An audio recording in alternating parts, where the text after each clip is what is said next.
Innalillahi wa inna ilaihi raji'un. Kita lihat sajalah para petinggi kita sekarang bagaimana menyikapi hukum. Sebab saya dengar ada bargaining, orang takut teriak maling sapi karena DE maling wedus. Tidak berani teriak ada maling sapi karena dia maling kambing. Yang lain maling ayam, dikumpulin ternyata maling semua.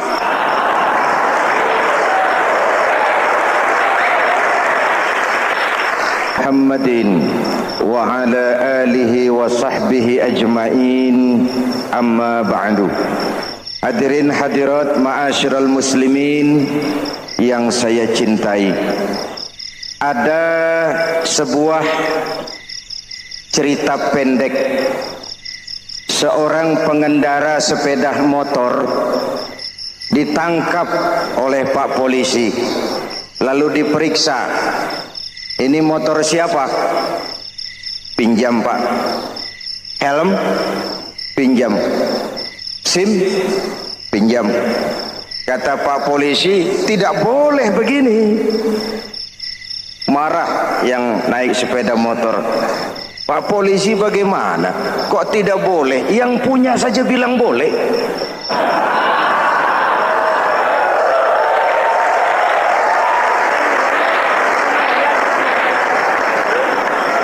Cerita ini memberikan gambaran bagaimana masyarakat kita sekarang cenderung memboleh-bolehkan diri sendiri, melahirkan permissive society.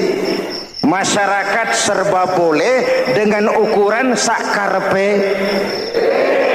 dewe. Itu sebabnya agama diturunkan.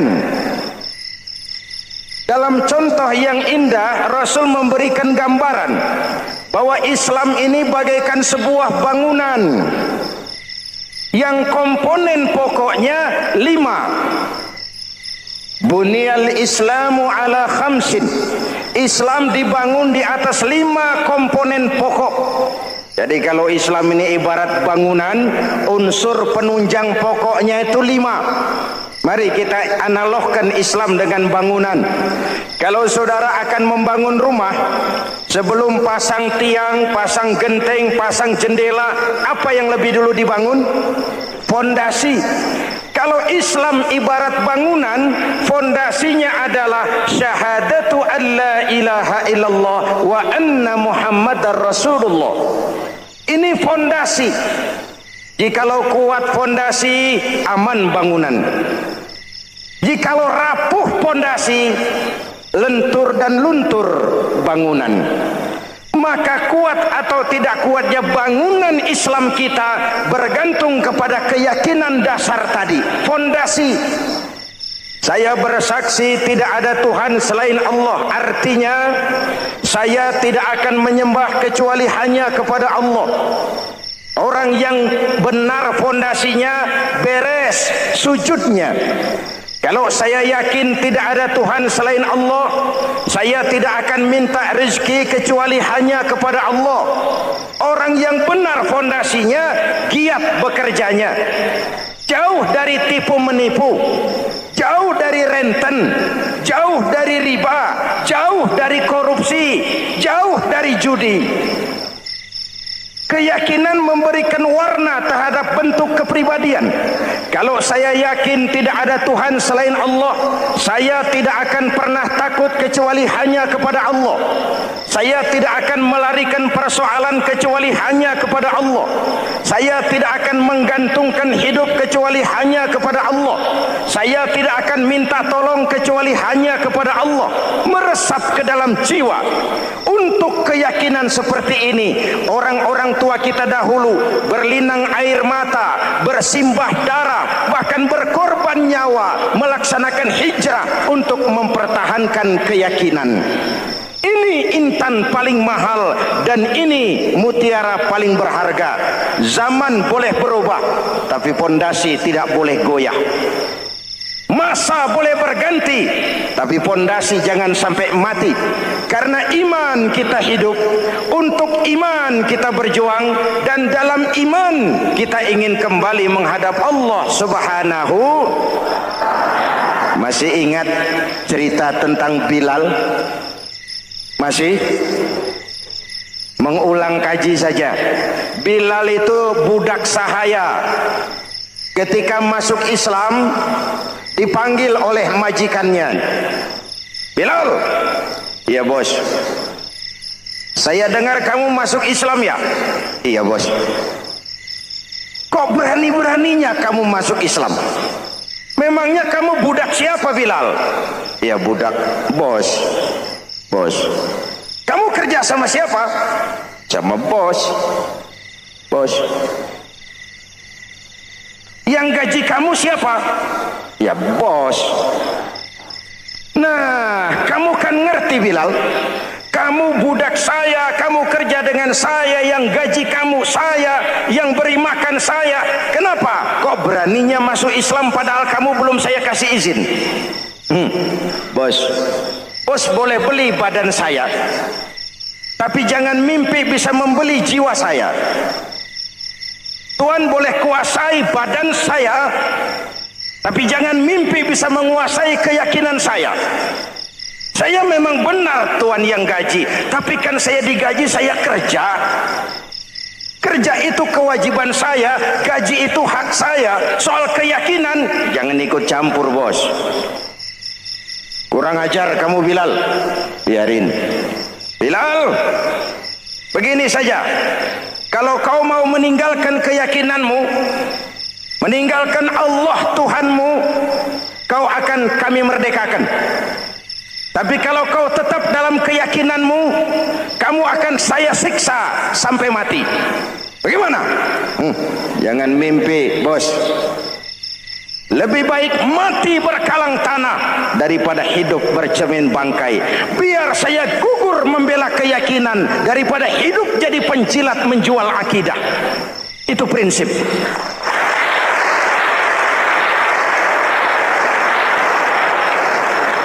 Gendeng kamu. Ayo, siksa.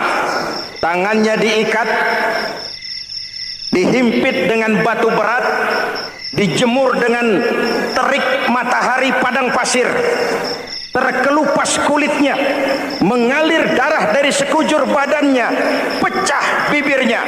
Ayo Bilal, tetap bertuhan Allah dan kau akan mati di sini, atau kembali ke agama lama, kau jadi merdeka. Dari bibir yang pecah itu cuma keluar Allahu Ahad. Bilal budak badannya, merdeka jiwanya, maka namanya ditulis dengan tinta emas dalam sejarah. Kita zaman sekarang merdeka badan kita, tapi sering budak mental dan jiwa kita, maka sejarah tidak pernah mau mencatat kita.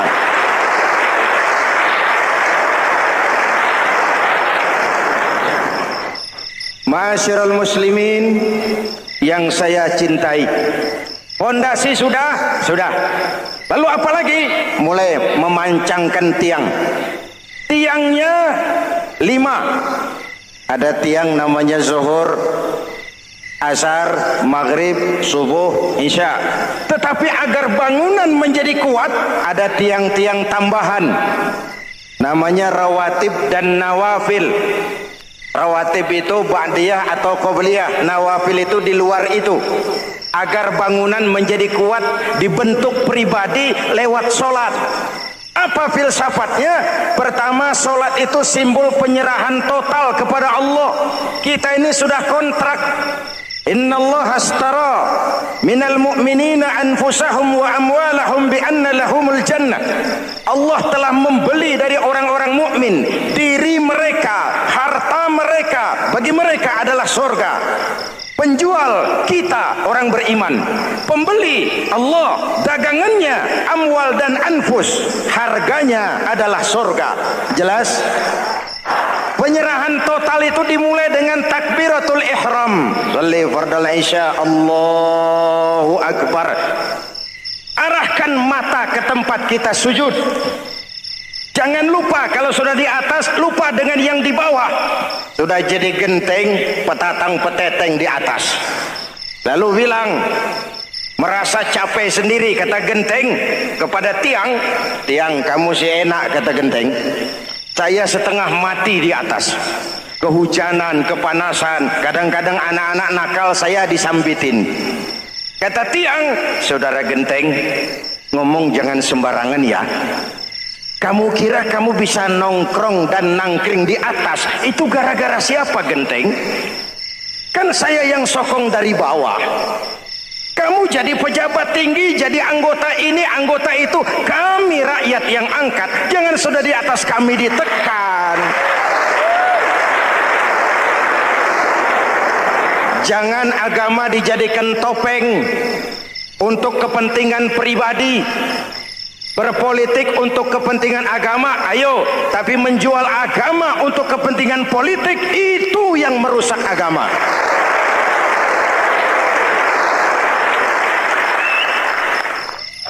Ini kan kita lagi prihatin sedang meluncur kasus Bulog Gate 2. Innalillahi wa inna ilaihi raji'un. Kita lihat sajalah para petinggi kita sekarang bagaimana menyikapi hukum.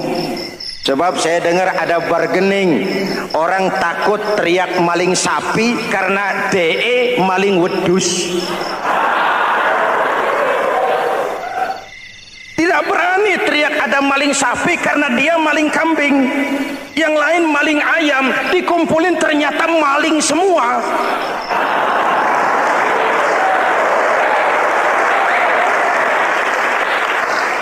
Hadirin yang saya hormati, ini melukai rasa keadilan. Oleh karena itu sholat mengajarkan kepada kita, dalam posisi berdiri, lihat tempat sujudmu.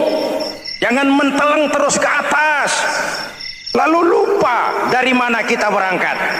Itulah maknanya tawadhu, rendah hati, tidak melonjak angku dan sombong. Ada sebuah hadis Rasulullah bersabda, "Idza aradallahu biqaumin khairan." Apabila Allah menginginkan kebaikan kepada satu bangsa, apabila Allah menginginkan kebaikan kepada satu kelompok rakyat, walla alaihim hulama'uhum, maka yang naik jadi pemimpin adalah orang-orang yang santun, orang-orang yang lemah lembut, bukan orang yang menggunakan kekerasan dan tiran. Sedikit-sedikit main pecat, itu terlambat lahir. Mestinya lahir di zaman Hitler, mestinya lahir di zaman Benito Mussolini, atau kalau mau lebih klasik lagi di zaman Fir'aun. Kalau Allah menginginkan kebaikan kepada satu masyarakat, satu bangsa, satu negara, naiklah orang-orang yang santun, yang ngayomi, yang menjadi solusi dan jalan keluar untuk kepentingan rakyatnya, mampu memberikan keteladanan. Saya tertarik dengan pidato Presiden Cina pada saat dilantik. Cina, Presiden Cina pasti tidak tahu Pancasila, pasti tidak kenal Islam, tapi pidato pelantikannya, berikan saya 100 peti mati, yang 99 akan saya pakai buat koruptor, yang satu akan saya pakai sendiri kalau kamu lihat saya tidak benar. Luar biasa. Yang diperlukan sekarang ini keteladanan, hulama'uhum, sikap ngayomi, mencari jalan keluar, bukan memamerkan kekuasaan, memamerkan kekuatan, arogansi, menghormati perbedaan. Itu ciri demokrasi. Lalu waqadha bainahum ulama'uhum, yang memutuskan hukum adalah pakarnya, ulamanya, mengambil keputusan secara profesional sehingga rakyat beroleh apa yang namanya kepastian hukum, merasa merasa hidup terlindungi, aman dan nyaman. Lalu yang ketiga, wa ja'alal mala fi askhiyaihim, peredaran harta, pergerakan ekonomi berada di tangan orang-orang yang pemurah, yang tidak mau kaya sendiri, tidak mau senyum di atas penderitaan orang lain, menari di atas bangkai saudaranya. Hadirin yang saya hormati, ini cirinya.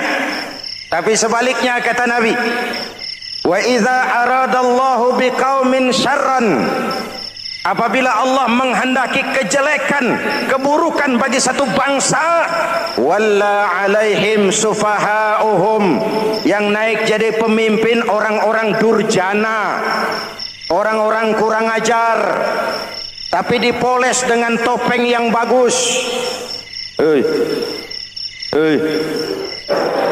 Ini musim topeng. Musim apa? Topeng. Topeng itu apa perlunya? Menyembunyikan wajah asli. Sekarang ini Dracula berwajah Arjuna. Ini musim topeng.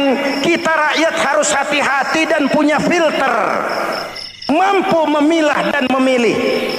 Walla alaihim sufahauhum wa qada bainahum juhaluhum, yang memutuskan hukum, yang mengambil keputusan orang-orang bodoh.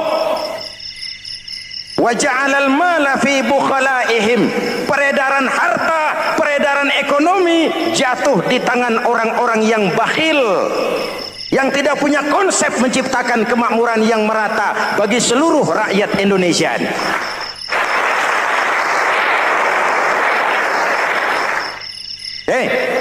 Kita kembali kepada tiang. Ini kan lagi cerita tiang tadi ya. Kalau sedang berdiri, lihat tempat sujud, jangan menteleng terus ke atas. Terserang penyakit tamak bin rakus alias serakah. Nah, selesai. Anggota badan yang paling terhormat ini kepala.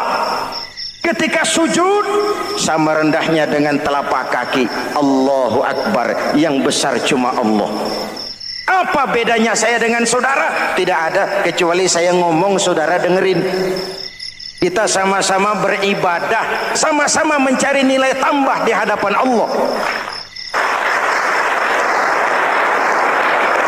Apa saya lebih penting dari saudara? Belum tentu. Apa saya lebih hebat dari saudara? Belum tentu. Perasaan lebih penting, lebih hebat, lebih jago setan. Jelas?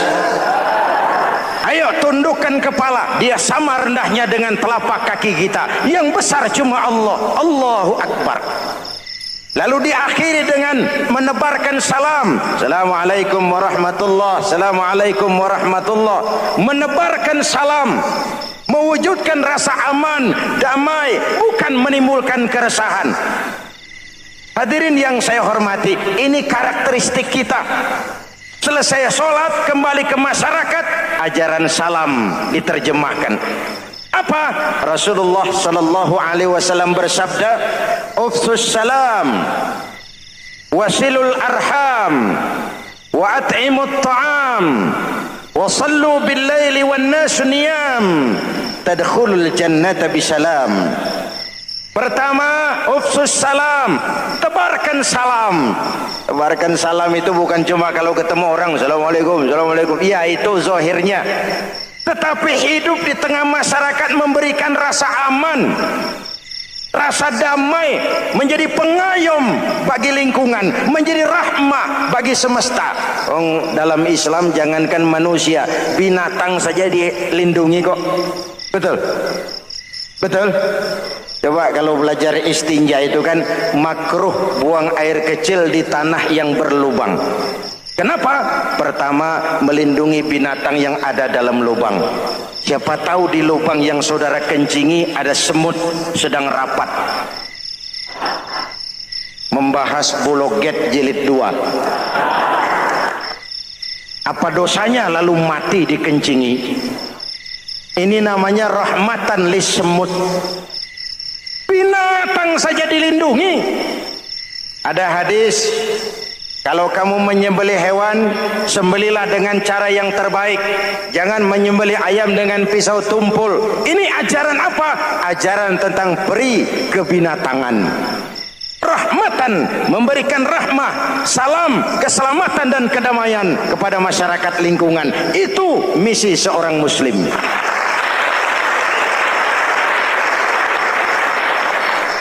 Hadirin hadirat ma'asyiral muslimin yang saya cintai, saya kembali kepada pesan Nabi tadi itu. Pertama, ufsus salam, sebarkan salam. Sekarang ini kan yang banyak sebarkan isu, sebarkan fitnah, hancurkan nama baik orang, hantam orang di mana-mana. Padahal yang diajarkan ufsus salam, sebarkan perdamaian, bukan permusuhan. Cari kebenaran, bukan kemenangan. Lalu yang kedua, wasilul arham, sambungkan silaturahmi, tegakkan semangat kekeluargaan dan persaudaraan. Karena kita sudah diikat dengan tali akidah. Mari kita saling bertanya setelah lewat hari-hari yang dimana kita seperti saling berhadapan, seperti tercabut dari akar budaya kita sebagai bangsa. Semangat gotong royong, semangat kekeluargaan makin lentur dan luntur, dan perlu kita angkat kembali ke permukaan. Silul arham, sambungkan semangat silaturahmi. Wa at'imut ta'am, berikan makan orang-orang yang kelaparan, mempunyai kepekaan dan kepedulian. Jangan menari di atas penderitaan orang, jangan tersenyum di atas isak tangis tetangga. At'imut ta'am, mempunyai kepedulian yang tinggi. Wa sallu bil laili wan nasu niyam, bangunlah di keheningan malam ketika orang sedang tidur. Istilah saya, kalau mau telepon Allah, jangan lupa nomor teleponnya itu 44342. Jumlahnya 17. Zuhur, asar, maghrib, isya, subuh 44342. Jangan ragu-ragu, kalau angka cukup telepon sambung. Kalau angka kurang, hati-hati salah sambung. Pak, mau sambung yang lebih cepat bagaimana? Bisa, selain nomor itu coba pakai sambungan langsung jarak jauh, namanya SLJJ. Kapan? Tengah malam. Kenapa tengah malam? Lebih murah. Lebih murah. Saluran kosong, telepon jarang yang pakai, orang banyak tidur. Wa minal laili fatahajjad bihi nafilatan lak asa ayyab'atsaka rabbuka maqaman mahmuda. Nun, di keheningan malam bangun. Seperti bapak-bapak, ibu-ibu sering bangun tengah malam ya Bu? Ya. Ngapain? Kalau bangun tengah malamnya sih saya percaya, cuma urusannya apa? Kira bangun tengah malam mau tahajud, malaikat sudah mau nulis, cuma buang air kecil, tidur lagi. Hampir salah tulis saya.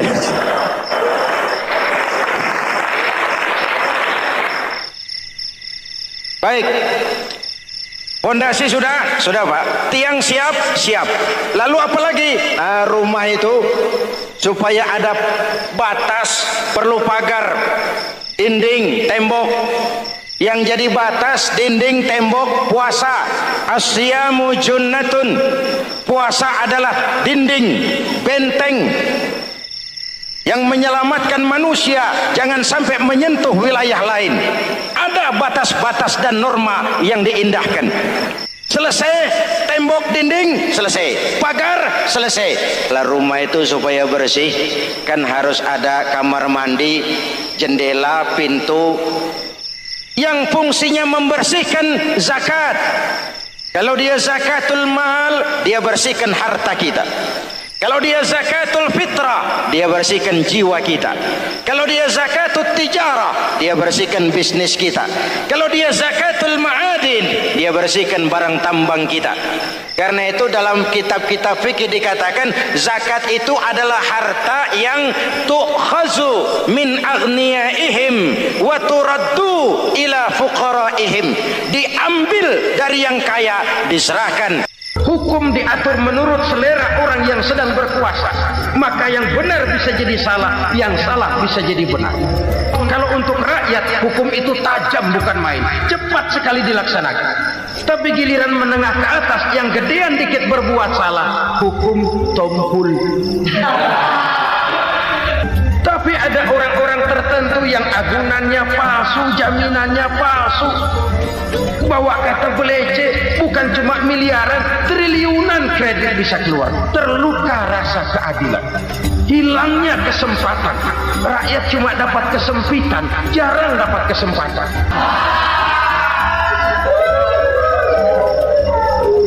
Penjara-penjara berdasi kepala botak yang menguras uang rakyat habis-habisan, enak saja melenggang dalam kehidupan ini. Makin terluka rasa keadilan rakyat. Wa ma hakamu bighairi ma anzalallah illa fasyafihimul faqru. Kalau hukum yang diterapkan sudah menyimpang dari keadilan yang diajarkan Allah, bertebaranlah kemiskinan di mana-mana.